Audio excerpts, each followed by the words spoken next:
Good morning. I'm glad you tuned in to the devotion today.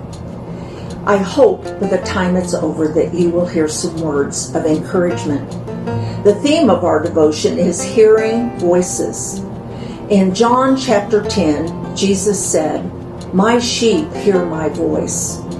In Bible times, shepherds would get together and build a large sheepfold or sheep pen. They would hire a man to watch over that at night. Then every evening they would come down out of the hills with their flock and put all those sheep together in that sheepfold.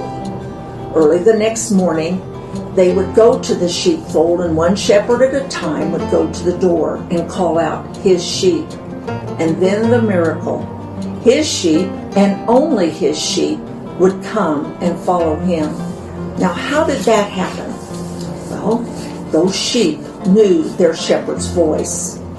A few months ago, David and I started through a very difficult time in our lives. He was having back problems, and it went downhill quickly. It went from bad to worse. He was having a lot of pain. We were seeing doctors. He was doing therapy. He was taking medicine. Nothing was working. And then in a matter of 2 weeks, he was using a wheelchair and a walker. His legs no longer worked. We have been Christ followers most all of our lives, but this was a very difficult thing to get our minds around.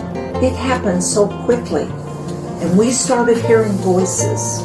We heard voices of despair, we heard voices of fear, and we heard voices of hopelessness. But we were also hearing the voice of our Good Shepherd through His Word.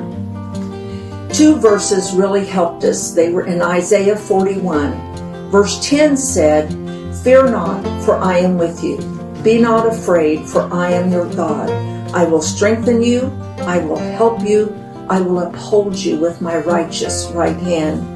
And verse 13 says, "For I am the Lord your God, who takes hold of your right hand and says to you, do not fear, I will help you."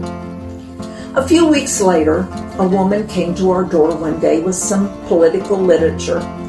And I told her that we were going to vote, but we had to vote by mail because my husband was having trouble getting around. She said, "Does he need a walker?"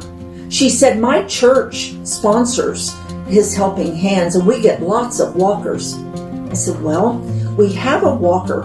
It's old and kind of rickety, but do you ever get a wheelchair? The one we're using is borrowed." She said, "No."